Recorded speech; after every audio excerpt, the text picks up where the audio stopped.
A educação pública superior busca a eficiência, ainda que a sociedade, pelo menos alguns setores da sociedade, considere que o ensino superior público é ineficaz. Mas a nossa busca é pela eficiência, principalmente no âmbito da remuneração docente, da motivação docente. Nós, docentes das instituições de ensino superior federais, não somos apenas transmissores de conteúdo, nós somos mediadores do processo de ensino-aprendizagem, somos pesquisadores comprometidos com a ciência e somos agentes de transformação social.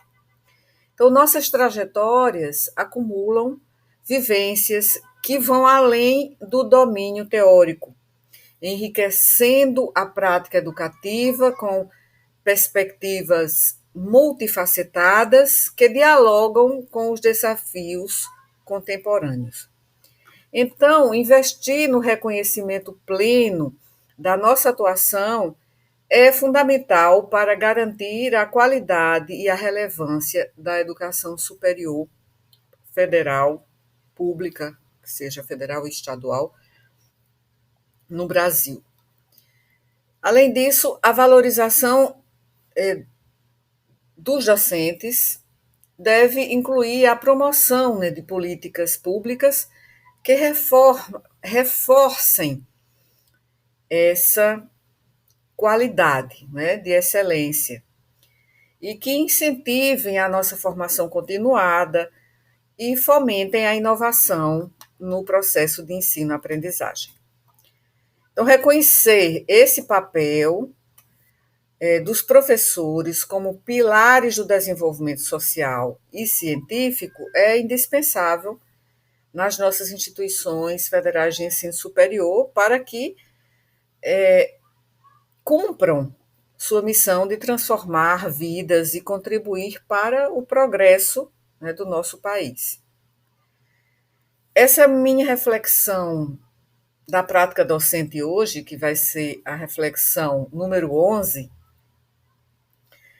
é sobre o que me distingue enquanto professora titular. Eu sou professora titular na minha universidade há 1 ano e meio. Eu tenho mais de 30 anos de docência nessa mesma universidade federal. Tudo que sou hoje eu devo à minha relação próxima com os meus alunos de graduação em medicina e também nos meus alunos de pós-graduação, de várias áreas do conhecimento, e a colaboração também com os meus colegas nas atividades de ensino. Então, uma reflexão sobre a experiência de depois de 30 anos de docência, ao me ver como professora titular e buscar o que deveria ser o conjunto das atribuições de um professor titular. Essa é uma reflexão. Então, com isso, eu não encontrei uma resposta. Com essa reflexão, eu não encontrei uma resposta que eu vou até pormenorizar aqui, mas eu resolvi, então, participar de um concurso para retornar à minha instituição, me aposentar como professora titular, esse vínculo de mais de 30 anos, e passar a ser professora da classe adjunto A. E nesse processo, eu acabei sofrendo a eliminação por ultrapassar o tempo limite da prova didática, que é a segunda etapa do processo seletivo. Eu tinha passado pela prova escrita, dissertativa, e nessa prova escrita dissertativa, eu teria a nota máxima, embora em segundo, em segunda posição em termos de avaliação da banca, né, tenha ficado um aluno, um ex-aluno, que é excelente, foi um excelente aluno e acredito que será um excelente professor. Então, eu posso descrever as emoções vívidas, né, que eu tenho antes e após o evento, imediatamente antes, imediatamente após, destacando até sintomas, né, de uma ansiedade muito intensa e analisar também, de certa maneira, o processo avaliativo na seleção para o magistério superior, em instituições públicas. Enquanto esse processo possa gerar complicações assim psicológicas, psicoemocionais, pudesse levar essas repercussões psicoemocionais para outros docentes que fizessem a, a minha opção, né, de realizar essa prova, mesmo sem ter me aposentado. Eu não experimentei trauma, nem luto, né, ou mesmo vergonha, de forma alguma. Na verdade, o que eu penso é que foi uma sensação paradoxal, porque após o susto inicial, porque eu pensei que eu tinha cumprido os 50 minutos, não tinha ultrapassado esses 50 minutos, que pelo edital, ao não alcançar 40 minutos no mínimo e 50 minutos no máximo, né, o candidato é eliminado sumariamente. Então, eu imaginei que eu tinha cumprido os, pelo menos, 50 minutos, não tinha ultrapassado. Mas, mesmo assim, aquela ideia, né, de que eu não tinha me saído bem, mas eu pensei, não, mas eu cumpri o tempo e foi uma aula satisfatória. Então, foi um susto, né, quando no dia seguinte eu vi que eu tinha ultrapassado em 4 minutos o tempo máximo e tinha sido eliminada. Essas duas fases são eliminatórias, tanto a primeira fase, que é a dissertativa, fase escrita, quanto a segunda fase, que é a prova didática.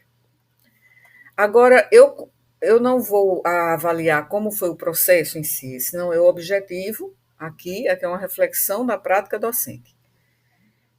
Porque foi um processo justo. Se o edital do concurso e a própria resolução, né, que normatiza o processo seletivo, determina que sejam eliminados os candidatos e as candidatas que ultrapassem 50 minutos, eu ultrapassei em 4 minutos, ou aqueles também que não alcancem os 40 minutos, dois outros candidatos nesse processo seletivo para a semiologia médica não chegaram a 40 minutos e também foram eliminados.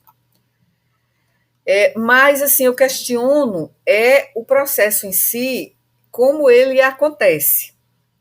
Eu questiono a eficácia e o propósito, né, de uma prova didática durar 50 minutos sem que haja uma tolerância, né, de alguns minutos, até 5, por exemplo. Claro que isso tudo está normatizado.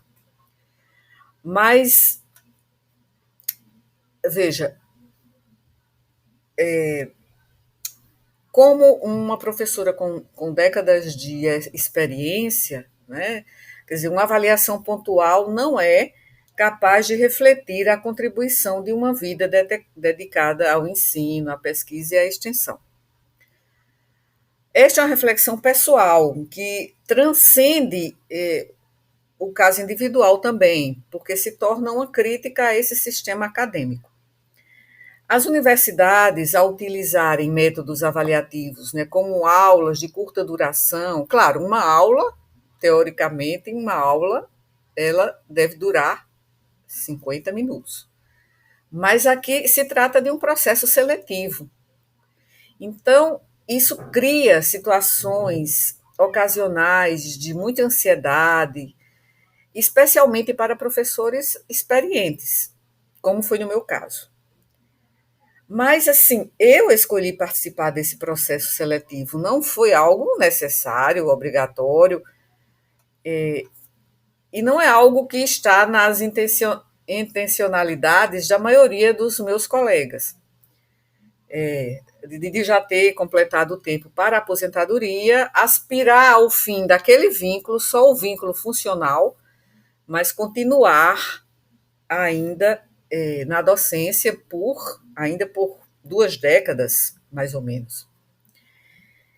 Então, eu já tendo chegado a titular, eu pensei em recomeçar após um novo processo seletivo em uma classe bem abaixo da que eu ocupo atualmente. Nós sabemos que ao servidor público concursado, seja ele municipal, estadual ou federal, é vedado continuar trabalhando no mesmo cargo em que se deu a aposentadoria. Mas há uma possibilidade de o professor se aposentar, já cumpriu todos os requisitos para a aposentadoria e de idade também, e continuar como professor, professora, colaborador ou colaboradora. Mas na nossa universidade é um regimento que obriga esse professor colaborador a pagar o próprio seguro, né? Porque é preciso fazer um seguro de saúde, seguro de vida, né? Que faz parte, né, de um vínculo como professor colaborador. Então, assim, realmente não faz sentido, né? Então, nos aposentarmos e continuar como colaboradora era o meu desejo. Mas ter que pagar o próprio seguro, que não é uma quantia muito irrisória, digamos assim, para quem é professor e quem foi professor grande parte da vida.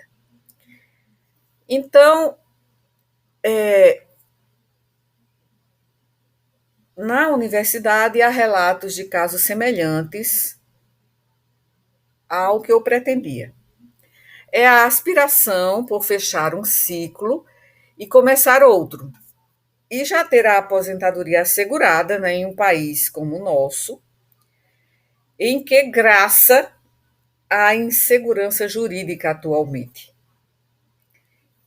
E também em um cargo em que a remuneração nunca foi a ideal, mas foi uma escolha pessoal minha também. E, no caso, poderia, nessa situação de um novo processo seletivo, poderia me aposentar e, assim, acumularia os proventos da aposentadoria, né, do vínculo antigo, de mais de 30 anos, com um novo vínculo e o seu salário. Então, isso, de certa forma, poderia até compensar economicamente, né, os quase 30 anos como professora, que, embora haja um sistema de carreira, né, de docente de nível superior, mas a gente considera que mereceria mais. Bom, isso foi apenas um lado da questão. Minha intenção de prestar um novo concurso público para a mesma disciplina, na mesma universidade, já tendo realizado até a ascensão para professora titular, reflete algumas motivações, não só essa pecuniária que mencionei. Mas foi também uma busca pela atualização e renovação profissional. Então, esse concurso ofereceu a oportunidade de me reposicionar profissionalmente, tanto para renovar o compromisso com a instituição, com a disciplina, quanto para refletir sobre as novas exigências pedagógicas, né, do campo e passaria por um novo período probatório. Isso seria muito instrutivo também. A contribuição com a instituição, né, com um perfil já consolidado, né, e com uma grande experiência, meu objetivo ao prestar o novo concurso foi o de oferecer uma contribuição ainda mais direcionada para o aprimoramento do curso e da formação dos nossos estudantes de medicina e de outros cursos, no caso da pós-graduação. Então, isso inclui a introdução de novas metodologias, abordagens ou inovações que foram adquiridas ao longo de minha trajetória. Além disso, seria uma valorização de uma nova perspectiva acadêmica, passar por um novo processo seletivo permitiria que eu me reinventasse, trazendo também uma abordagem alinhada com as necessidades atuais, né, da saúde, da educação médica, né, da educação na saúde e da educação médica. E também seria um fortalecimento do vínculo com a comunidade acadêmica, porque seria uma forma de fortalecer o vínculo com os estudantes, com os colegas, com os quais, né, alguns dos quais não têm uma boa interação, uma boa relação, e com a própria comunidade da UFPB, reafirmando meu compromisso com a excelência da formação dos nossos estudantes e com a instituição. E aquela questão pessoal, não é, que a aposentadoria, após 30 anos de trabalho, representaria já assegurar a minha aposentadoria. Essas razões eu acho que demonstram o meu comprometimento continuado com a excelência acadêmica e com essa eficiência da Instituição Federal de Ensino Superior e com o desenvolvimento, né, de futuros profissionais da saúde ou futuros professores também, porque a gente participa como docente de cursos de pós-graduação e a gente forma mestres, e esses mestres, eles têm ambição acadêmica também. E aí, isso me levou a algumas reflexões, não só a mais óbvia, né, que é o fato de não ter sido eliminada por não ter tido o devido cuidado com o tempo de aula, de prova didática, mas recentemente, nos últimos dias, acho que há 2 dias, na segunda-feira, segunda, terça, quarta, há 2 dias, enquanto eu caminhava pelo campus, me ocorreu uma reflexão sobre como a nossa universidade se transformou nessas 3 décadas. Me lembro de quando eu fiz residência médica no hospital universitário e depois passei a ser professora, como a universidade mudou, como ela avançou. E eu percebi o quanto essa transformação também se refletiu em mim, pessoalmente e profissionalmente. Então, eu cresci junto. E essa constatação me levou a pensar nas mudanças que eu vivi ao longo dos anos, moldadas pela minha convivência nesta universidade. Então, como eu disse antes, o que eu sou hoje é fruto direto desse aprendizado constante com meus alunos de graduação, de pós-graduação, e com as trocas com os colegas, né, tanto no ensino, quanto na pesquisa, na extensão, na representação. Então, eu vinha pensando, né, e vinha contemplando o nosso campus, que é muito bonito, e eu pensando, o que eu sou administrativamente falando? Eu sou uma professora da classe E titular. Mas o que é um docente ou uma docente titular? É apenas a última classe da carreira docente? Então, a gente ascende a essa classe por um concurso de memorial acadêmico, mas o que vem depois? E essa foi uma pergunta que me foi colocada, um questionamento pela banca, né, na minha banca de titular. E eu respondi, naquele momento, que não mudaria muito. Então, o que há de diferente nas atribuições do professor titular, além da sua longevidade, experiência, e além do aumento salarial de 10%, né, que acontece entre a classe de associado 4 para titular? Então, será assim mesmo? Será igual? Só mudam essas questões mais pecuniárias? Então, ao chegar em casa, eu acabei buscando algumas fontes, algumas referências que falassem sobre o que é ser o professor titular. E, para minha surpresa, eu não encontrei absolutamente, para não dizer que eu não encontrei nada, além de normativas, eu encontrei apenas um editorial, né, de um professor emérito da UFMG, da Universidade Federal de Minas Gerais, e foi tudo que eu encontrei. Bom, eu não busquei, né? Eu busquei só na nossa literatura, nas fontes nacionais. Então, a esse respeito, eu busquei refletir a partir do que esse professor Alcino Lázaro, que foi uma referência em cirurgia gastroenterológica, professor emérito da UFMG, e que faleceu recentemente, faleceu há 2 anos. E em um editorial, né, na revista científica Arquivos Brasileiros de Cirurgia Digestiva, em 2010, ele refletiu sobre o que era antigamente o título de professor catedrático, que hoje é considerado como professor titular, além de ser a categoria mais elevada da carreira. Então, ele colocou o seguinte: são vários atributos. E ele colocou de uma forma bastante simples, né, e eu vou apenas citar alguns atributos que ele colocou.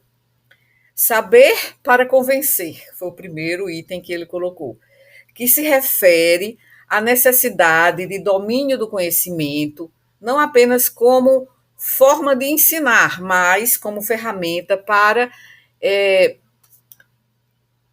digamos, influenciar, né? Eu não gosto muito dessa palavra influenciar nesse sentido, porque, como dizia um filósofo contemporâneo, ele dizia: não há influência positiva. Né? Então, não seria influência a palavra, seria fazer com que as pessoas aprendessem a partir da experiência, né, do docente. E inspirar confiança, não é? Tanto em alunos quanto em colegas. Então, ele colocou também moral para se tornar um exemplo. Então, ele destaca que o professor titular, assim como os outros professores, mas é porque ele abordou especificamente o professor titular. Ele destacou que o professor titular deve ser um exemplo ético com condutas que reforçam valores fundamentais, sendo um guia para a formação, né, dos seus alunos. Ele considerou também saúde para enfrentar o trabalho, então ele ressaltou a importância de cuidar do próprio bem-estar físico e mental para suportar as demandas do trabalho acadêmico. Falou também da compostura para evitar críticas. Falou também em trajar-se discretamente para uniformizar-se ao grupo. Então, o professor Lázaro, ele era de uma outra geração, até uma geração anterior à minha. Ele nasceu em 1936, portanto, ele tinha 82 anos quando ele faleceu, em 2022. Então, ele colocou também essa questão do trajar-se discretamente para não se fazer também distinguir pela indumentária. Então, ele apontou para essa ideia de autocontrole e adequação comportamental como forma de evitar conflitos e promover harmonia no ambiente institucional. e falar pouco para se reservar. Então, isso sinaliza que a ideia dele é de que a sabedoria também reside na contenção, que valoriza o silêncio reflexivo como uma postura de respeito. Bem, eu não estou aqui para contestar, não é, o professor. Eu estou apenas considerando o que ele publicou nesse editorial. E também ele colocou não desvalorizar os seus pares. Então, abordagem de respeito no relacionamento com os colegas, preservando a dignidade e fortalecendo vínculos. Outro aspecto que ele colocou é conter-se nas atividades físicas para cultivar o equilíbrio. Então, indicando a valorização do autocontrole físico, emocional, promovendo equilíbrio nas interações.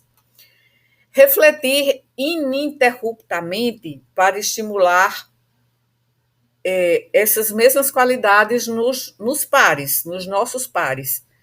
Então, a reflexão contínua seria um motor do pensamento crítico, reflexivo e da inspiração, né, também do grupo, da comunidade acadêmica. E ele colocou também um aspecto que pode ser um tanto anacrônico nos dias atuais, mas eu acho que a questão das boas maneiras, da gentileza, nunca vai se tornar realmente anacrônica. Então, ele falou ser cavalheiro no trato pessoal, ter polidez para isso aqui ele já falou também, né, que é a questão do exemplo, né, incluiu a palidez, então defendendo a cortesia, a gentileza, né, que são qualidades essenciais para relações interpessoais mais humanas e empáticas. Investigar continuamente para instigar a curiosidade, né? Então, nós, professores, como pesquisadores ativos, estimulamos a curiosidade, o avanço científico, o nosso e dos nossos estudantes e orientandos. E organizar-se. O professor titular é aquele que deve se organizar. Ele salienta a necessidade de gestão eficiente do tempo e das tarefas, ou seja, a gestão do tempo mesmo, para alcançar, né, o progresso tanto individual quanto coletivo. E ele falou também, um dos aspectos importantes seria amar a instituição para o culto pátrio às atividades e ao patrimônio público, né, um compromisso com o bem-estar público, a valorização, né, do serviço educacional, do próprio campus universitário. Então, essas qualidades apresentam uma visão um pouco idealizada, de certa maneira, mas multifacetada, né, do professor titular, que vai além do domínio técnico, do domínio acadêmico. Então, é um profissional que exerce liderança e de forma discreta e eficaz, equilibrando firmeza, gentileza, reflexão, ação e compromisso institucional. Mas esse ideal pode ser um desafio em um contexto acadêmico contemporâneo, onde as pressões administrativas, políticas, financeiras podem dificultar a dedicação integral às qualidades aqui que foram aqui, digamos, repetidas, né, a partir da leitura desse artigo de editorial. Então, o professor Lázaro ele coloca a exigência de equilíbrio perfeito, né, entre vida pessoal, trabalho, pesquisa, docência, e que pode não ser alcançável para muitos, pode ser inalcançável para muitos.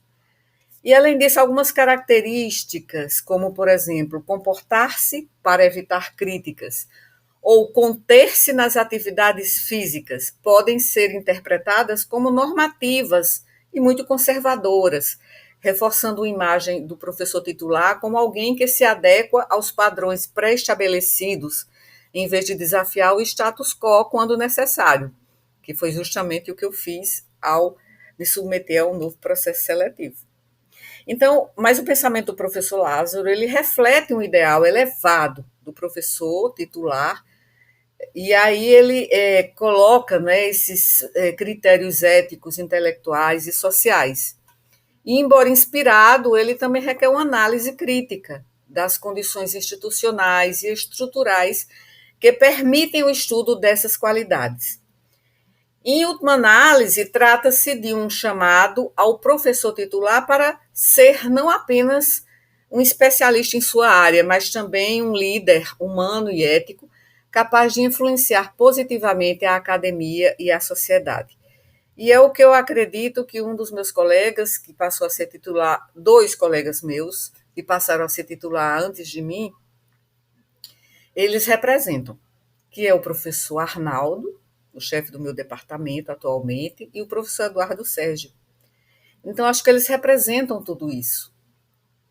E então, acho que o titular é também o que os pares que passam a ser titulares, eles devem se mirar, embora possa ser inalcançável atingir aqueles objetivos ou aquelas características que foram aqui atribuídas ao professor Lázaro, ao professor titular. São pensamentos esses que nos convidam a compensar, né, o papel do professor titular como líder intelectual que deve priorizar a colaboração, a criatividade e a formação de novas lideranças no ambiente acadêmico. E o professor Lázaro também sugere que, no corpo do texto, né, do seu editorial, ele sugere também que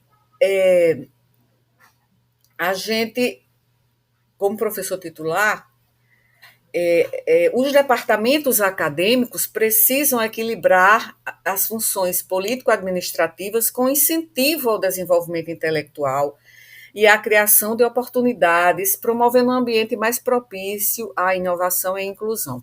E é isso que eu acho que o professor Arnaldo e o professor Eduardo Sérgio conseguem com maestria. E a liderança realmente não reside no poder formal, mas na habilidade de inspirar, apoiar e capacitar os outros para que alcancem seu potencial máximo. Então, eu dedico esse vídeo de reflexão da prática docente número 11 a esses dois professores, que são meus colegas, os quais eu tenho orgulho de dizer que são os gestores, né, imediatos, né, à minha atividade docente e a quem admiro muitíssimo. Assim eu termino essa reflexão da prática docente número 11. Até a próxima.